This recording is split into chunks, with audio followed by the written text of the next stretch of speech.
Hi guys, dumating na rin ba ang inyong special tax collection amount for fiscal year 2026 So, ito po yung monthly ko na babayaran para sa aking residence tax. So, dumarating po ito guys, every June. Ang Juminsay po ay, or ang notification para sa Juminsay po ay dumarating tuwing June, Juminsay, or ang ating residence tax, So, last year guys, ay ang aking residence tax lamang ay nasa 8,000 at ngayong June ay ichimang na ang binawas sa akin, So, lumaki na.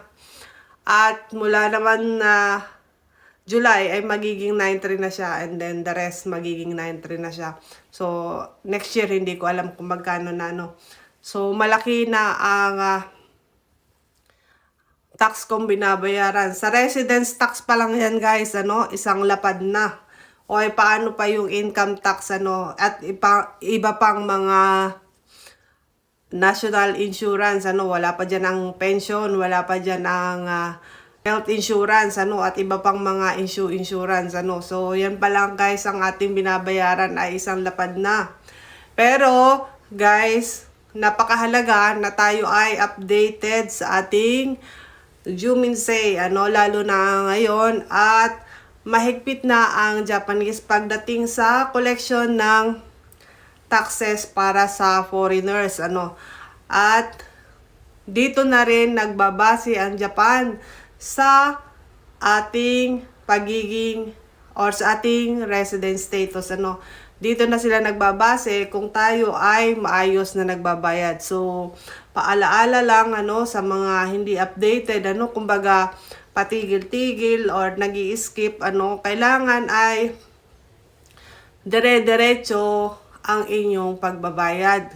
Kahit kayo ay walang trabaho, or kahit kayo ay may sakit. Kasi minsan napapatigil sa trabaho kasi may sakit. Di ba pag may sakit naman, mayroon tayong nakukuha sa ating mga koyuhuken. So, kailangan, kahit tayo may sakit at nakakakuha tayo ng pera sa ating koyuhuken, or kahit wala tayong trabaho, ay ina-update natin ang ating pagbabayad sa ating residence tax, May dalawa namang paraan ng pagbabayad. Ito nga ay yung automatic na i-debit sa inyong salary, Ito yung binabawas na automatic sa inyong salary.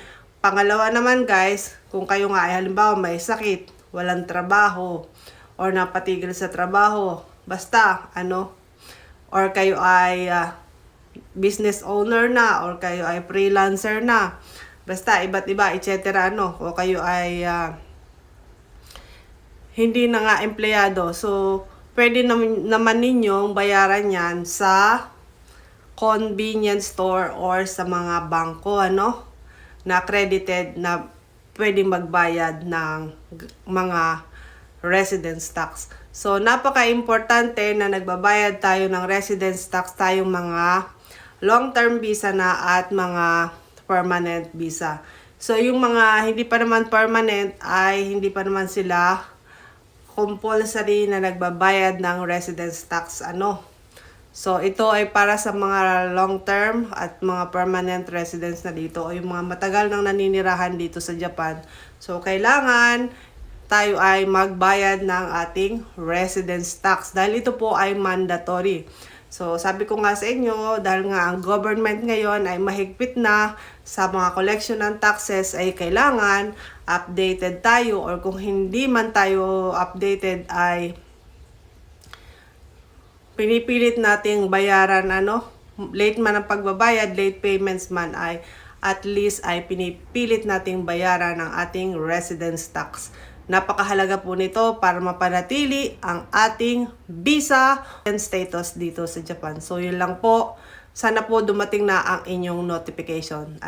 Dumating na ba?